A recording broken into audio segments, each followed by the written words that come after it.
Assalamualaikum warahmatullahi wabarakatuh. Perkenalkan, nama saya Fiona Maciskania dari kelas F semester 2 dengan NIM 12550321113. Di sini saya akan menjelaskan materi dari analisis proses bisnis yang diampu oleh dosen Ibu Kasini Eskom Mkom. Selanjutnya, materi yang di awal ialah analisa proses bisnis pendahuluan. Bisnis adalah kegiatan di dalam organisasi atau perusahaan yang bertujuan untuk menghasilkan profit atau laba. Proses bisnis yaitu sekumpulan kegiatan yang menerima masukan, input, proses, dan menghasilkan keluaran output di dalam organisasi atau perusahaan yang bertujuan menghasilkan profit. Proses bisnis, hal ini menekankan pada bagaimana sebuah proses itu diselesaikan, bagaimana sebuah hasil itu dicapai. Aktivitas-aktivitas tersebut terurut berdasarkan waktu dan tempat, mempunyai awal dan akhir, dan komponen input dan output yang jelas. Proses bisnis adalah suatu proses bisnis dapat dipecahkan menjadi beberapa subproses yang masing-masing memiliki atribut sendiri. Analisa proses bisnis. Analisa proses bisnis adalah sekumpulan kegiatan yang menerima masukan, memproses, dan menghasilkan keluaran dengan menguraikan ke dalam komponen-komponen secara utuh dalam suatu kesatuan di dalam organisasi atau perusahaan yang bertujuan menghasilkan keuntungan. Selanjutnya yaitu komponen-komponen proses bisnis. Yang pertama ada input, proses atau aktivitas, ketiga output, tujuan, sumber daya, pelaku, dan aturan. Input ialah sistem yang bekerja untuk memproses sesuatu haruslah memiliki input yang jelas. Proses merupakan serangkaian kegiatan yang mengolah input menjadi sebuah output. Dan output itu sendiri adalah input masuk ke dalam sebuah sistem, kemudian yang akan diproses, hasil dari pemrosesan akan menghasilkan output dari sebuah sistem. Tujuannya ialah suatu proses harus memiliki tujuan yang jelas untuk apa proses itu dikerjakan, dan aturan ketentuan yang mengatur jalannya suatu proses. Pelaku ialah orang atau bagian yang menjalankan proses maupun yang terlibat dalam bisnis. Sumber daya, segala sesuatu yang digunakan dalam proses, baik itu manusia, yaitu brandware. Yang kedua ada perangkat keras, itu hardware. Yang ketiga perangkat lunak, itu software. Yang keempat itu perangkat komunikasi dan jaringan. Yang kelima itu data atau bahan yang akan diolah nantinya. Ciri-ciri proses bisnis, yaitu namanya spesifik. Contohnya proses pengiriman barang, proses pengajuan kredit. Yang kedua itu melibatkan fungsi suatu organisasi. Proses pengiriman barang melibatkan fungsi persediaan, pengadaan barang, dan keuangan. Sedangkan proses pengajuan kredit itu melibatkan nasabah, bagian kredit. Outputnya ditetapkan misal pada pengiriman barang itu baju. Baju itu berwarna cerah, jenis baju tidur, dan lain-lain, dan jenis-jenis baju lainnya. Contoh pertama, memasak nasi secara tradisional menggunakan kayu bakar. Apakah kegiatan ini ada proses bisnis? Bagaimana proses bisnisnya? Inputnya yaitu beras dan air. Jadi dalam proses memasak nasi ini bisa jadi suatu proses bisnis di mana ada inputnya yaitu beras dan air. Yang kedua ada proses bisnisnya yaitu masukkan beras ke panci, masukkan air, isi beras, isi air, terakhir cukupnya untuk dimasak, nyalakan air pada tungku masak, taruh panci, dan lain-lain. Outputnya jadi sebuah nasi setelah proses-proses itu dijalankan gitu. Contoh kedua yaitu memasak nasi dengan teknologi atau magic jar, menggunakan teknologi yang sudah ada nih. Tadi kan secara manual, terus kita akan membuat dia menggunakan sistem teknologi. Inputnya yaitu proses bisnisnya, yaitu kita tadi masukkan beras, panci magic jar, masukkan air, cuci beras, dan lain-lain. Jadi itu tuh sangat fleksibel. Teknologi masak berubah dari tungku api dengan kayu bakar jadi kompor minyak, kompor gas, dan terakhir ada magic jar gitu. Contoh ketiga itu pengisian KRS mahasiswa secara manual. Bisa saja KRS-nya tuh prosesnya lama, butuh biaya untuk arsip dokumen, map folder, dan lain-lain. Terus ada kemungkinan data tercecer, basah, rusak karena adanya gigitan hewan, dan lain-lain.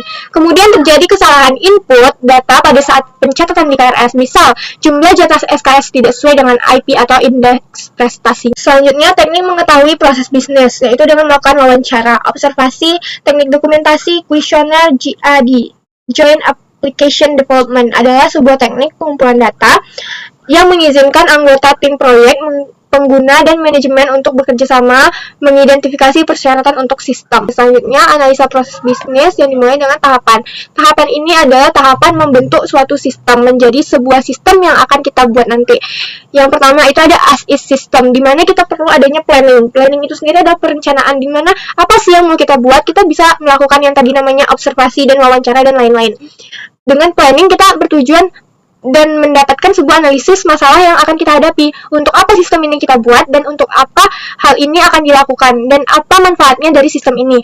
Yang selanjutnya setelah kita udah menganalisis nih, kita mendapatkan desain. Kita akan membuat desain dalam suatu sistem itu tersebut dan kita bisa implementasikan dia dalam sebuah codingan atau hal-hal yang bisa membuat dan membuat itu menjadi sebuah sistem dan menjadi to be system. Nih ya guys, to be system. Selanjutnya ada proses. Proses adalah satu set aktivitas dan sumber daya yang terdefinisi, menerima input serta merubahnya menjadi output. Contoh proses yaitu menerima orderan dari pelanggan, merakit komponen, mengadakan audit, memilih pemasok, mengelola stok, gudang, dan lain-lain. Selanjutnya ada istilah-istilah yang sering digunakan dalam membahas mengenai proses, yaitu pemasok atau supplier, pemilik proses atau process owner, yang ketiga ada pelanggan atau customer, yang keempat ada input, yang kelima ada output. Pemasok yaitu input, proses, pelanggan adalah outputnya. Istilah kedua, pemasok atau supplier, adalah pihak sebelum proses. Pemasok harus menyiapkan input untuk diproses. Pemasok dibagi menjadi pemasok internal, yaitu pihak di dalam perusahaan yang memasok sesuatu barang atau jasa atau informasi kepada rekan kerja yang lain yang ada di dalam perusahaan tersebut. Yang kedua adalah pemasok eksternal, adalah pihak di luar perusahaan yang memasok suatu barang atau jasa atau sebuah informasi ke dalam perusahaan. Selanjutnya adalah pelanggan. Pelanggan adalah pihak setelah proses. Dengan kata lain, pelanggan adalah pihak yang menerima dan menghasilkan output dari proses. Pelanggan menjadi dua, yaitu pelanggan internal, pihak di dalam perusahaan yang menggunakan sesuatu yang dihasilkan oleh proses, atau rekan kerja sebelum di dalam perusahaan tersebut. Pelanggan eksternal adalah pihak di luar perusahaan yang menggunakan suatu barang atau jasa informasi yang dihasilkan oleh perusahaan. Selanjutnya ada input. Input adalah segala sesuatu yang menjadi masukan awal untuk yang diproses. Ada 3 macam input, yaitu barang atau material, yaitu produk dengan karakteristik berupa fisik, jasa, pekerjaan yang dilakukan, informasi adalah laporan, saran, instruksi, atau data. Selanjutnya output adalah segala sesuatu yang dihasilkan oleh sebuah proses. Seperti halnya input, output juga dapat berupa barang atau material, produk dengan karakteristik berupa fisik, jasa, pekerjaan yang dilakukan, informasi adalah laporan, saran, instruksi, atau data. 5 adalah pemilik proses atau process owner, yaitu pihak yang melakukan proses dan bertanggung jawab terhadap proses tersebut. Dan ini disebut PIC atau person in charge atau penanggung jawab. Selanjutnya adalah proses utama atau proses inti. Adalah sebuah proses yang dimulai di mana dengan identifikasi kebutuhan pelanggan atau customer need, persyaratan pelanggan atau customer requirement, dan harapan pelanggan yaitu customer expectation, dan diakhiri dengan pengiriman ke pelanggan dan penerimaan pembayaran. Karakteristik dari proses inti adalah sebagai berikut: mengubah kebutuhan pelanggan menjadi produk yang diharapkan pelanggan. Proses inti dapat diidentifikasi dengan menerima setiap proses satu persatu. Sebuah proses diklasifikasikan sebagai proses inti apabila proses tersebut berdampak secara langsung dan signifikan terhadap kepuasan pelanggan. Selanjutnya yaitu aktivitas pada proses utama, yaitu inbound logistik, yaitu aktivitas yang berhubungan dengan menerima, menyimpan, dan menyebarkan bahan baku untuk produk-produk dan jasa. Yang kedua adalah operation, yaitu aktivitas yang berhubungan dengan mentransformasikan bahan baku ke dalam produk dan jasa akhir.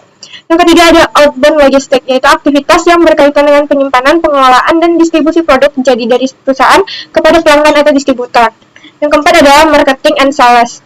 Marketing and sales adalah aktivitas yang berkaitan dengan mempromosikan produk atau layanan serta meyakini pelanggan untuk membeli sebuah produk tersebut. Service yaitu aktivitas yang berkaitan dengan pelayanan kepada pelanggan setelah produk atau layanan yang diterima dengan tujuan menjaga kepuasan pelanggan yang bertahan berhubung jangka panjang. Selanjutnya contoh yang merupakan proses inti yaitu pemasaran, penjualan, desain produk, pembelian, perencanaan produksi, penyerahan produk atau jasa, penagihan pembayaran.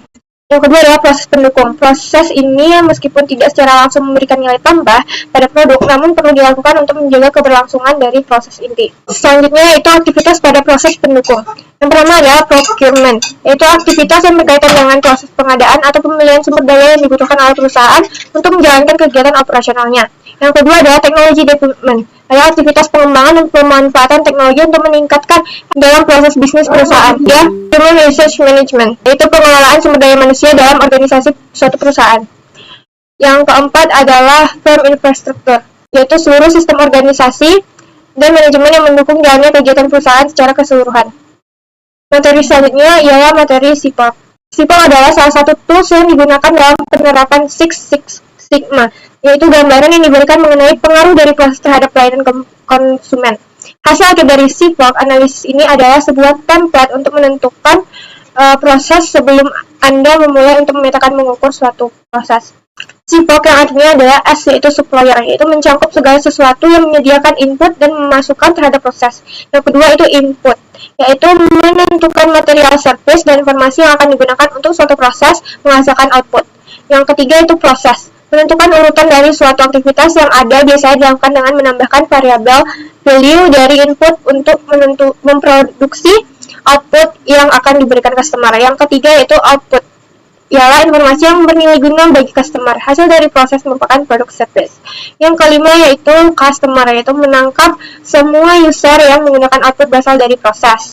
Selanjutnya, misal pada SIPOK online food ordering. Suppliernya ya restoran, inputnya data pesanan, prosesnya memasak makanan, outputnya makanan siap kirim, customer ya pembeli. Flowchartnya ya customer pesan makan, setelah pesanan diterima, restoran apakah bersedia? Jika ya, masak makanan, ambil makanan dan kirim ke customer. Jika tidak, konfirmasi pesanan dan batalkan pesanan, customer terima batalkan pesanan, kirim ke customer, dan customer terima pesanan. Ketika pesanan gagal, ulangi lagi pesanan saat pesanan makanan. Itu saja materi yang dapat saya jelaskan mengenai pelajaran analisis proses bisnis pada semester 2 ini. Itu saja yang dapat saya sampaikan, lebih kurang mohon maaf. Wabillahi taufiq wal hidayah. Wassalamualaikum warahmatullahi wabarakatuh. Bye-bye.